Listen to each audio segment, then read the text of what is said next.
At some point or another, all of us will go through the fire. You will be burned. That fiery furnace life puts you through is not without reason. You are being forged. Those of you who are wondering, how can I keep going like this? This is for you. Some of you have been through so much that you should have lost your mind. Don't think it's strange when things happen to you, because every man, every woman, every boy, every girl will go through a time where your faith will be tested. You will hit something, and when you do, you will have a choice. Many choose to turn around. They feel a little pain and run away. But there is a small number who decide that the pain is worth the prize. These people will do whatever it takes to make it to the other side. Make no your vitamin. Get excited about the no. Why? Because every time someone says no, that brings you another step to a yes. You're getting closer. Trust me, you will win if you don't quit.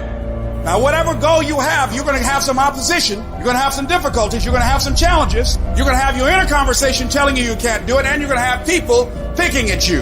You got to talk to yourself when you begin to think negative. I don't think I can do that, Les. You can. Why don't you just test yourself? Why don't you stretch, Les?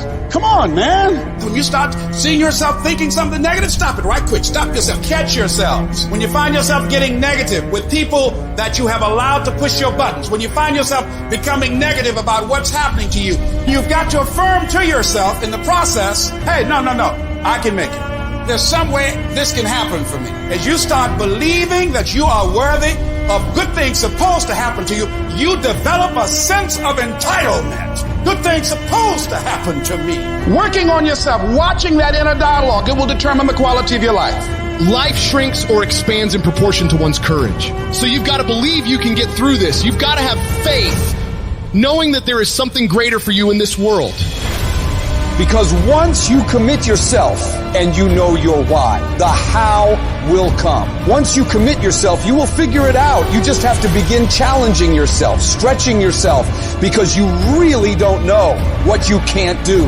When you believe with everything in you that you are destined for greatness, you will find a way. You turn a tragedy into a triumph, despair into repair, pain into gain, adversity into prosperity. People ask me, what are your greatest moments? Every single one of them's failure. That's where I got to learn who I was. That's where I got the report card to know which part was fixed, which part was broken, so I can take my effort and reapply it. See, when you invest in something and you hustle and you work for something, you got a different type of attachment to it. You're going to have a cold day in hell for somebody to try to take this from you. We live by this, we die by this. We don't surrender, we don't retreat. When you put your blood, sweat, and tears into something, it becomes a part of you. It's more than just a goal. It's an embodiment of your dedication. It's the obstacles you fought your way through. It's the long nights of, how are we going to make this work? It's the lonely hours of grinding through the dark when you can't make ends meet. Somebody told you it was over. Somebody told you just go home and die. Somebody told you you'll never be a doctor. They sent you home, you failed. They sent you home, law school. They sent you home. Never give up and never give in. Because skill can't get you past certain things. Quickness and agility can't. You gotta have mental toughness. You don't give up on me. You don't quit on me. You man up. You woman up.